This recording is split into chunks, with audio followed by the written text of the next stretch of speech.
દોસ્તો, એસી, 32 ઇંચનું ટીવી અને ડિશવોશર જેવી કોઈ પણ વસ્તુ તમે લાવતા હો અને લાવવાના હોય એનું પ્લાનિંગ કરતા હોય તો આ રીલ જોઈને પછી વિચારજો. આપણા માનનીય નરેન્દ્રભાઈ મોદીએ કંઈક મોટી આપણા માટે તૈયારી કરી છે અને મોટું અનાઉન્સમેન્ટ કર્યું છે.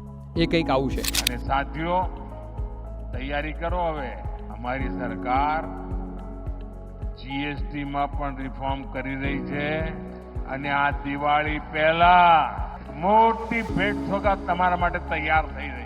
આપણે જોયું એ પ્રમાણે એસી, 32 ઇંચનું ટીવી વગેરે જેવા એપ્લાયન્સીસ પર જે પહેલાં 28% જીએસટી આપણે આપવો પડતો હતો એ હવેથી 18% છે. સાથે સાથે આપણે જો ઘરનું ઘર બનાવવાનું વિચારતા હોય તો સિમેન્ટ, જેની સૌથી પ્રાઇમ રિક્વાયરમેન્ટ છે, એના ઉપર પણ ટેક્સ ઘટાડીને 28 થી 18% કરવામાં આવ્યો છે. આ સાથે સાથે મેંગો પીપલની સૌથી પ્રાઇમ રિક્વાયરમેન્ટ એટલે કે હેલ્થ અને લાઈફ ઇન્સ્યોરન્સ, જેનો સૌથી વધારે હું પોતે બિલીવર છું કે આ બે વસ્તુ તો દરેક વ્યક્તિ પાસે હોવી જ જોઈએ, જેના ઉપર આજથી થોડા સમય પહેલા એટલે કે અત્યાર સુધી 18% જેટલો જીએસટી આપવો પડતો હતો, એ સરકાર હવે 5% કરવા જઈ રહી છે. સૂત્રો અનુસાર તો એવું પણ સાંભળવા મળ્યું છે કે એ મે બી 0% પણ થઈ શકે. તો આ બધા જ ચેન્જીસના કારણે મેંગો પીપલ એટલે કે સામાન્ય વ્યક્તિ, તમારા અને મારા જેવા વ્યક્તિઓના ખિસ્સામાં ઘણા બધા પૈસા બચશે. આવા ચેન્જીસ આપણી ઇકોનોમી માટે બૂસ્ટર ડોઝ સાબિત થઈ શકે. લાગે કે વાતમાં દમ છે તો 2-5 મિત્રોને ચોક્કસ શેર કરજો. Thank you.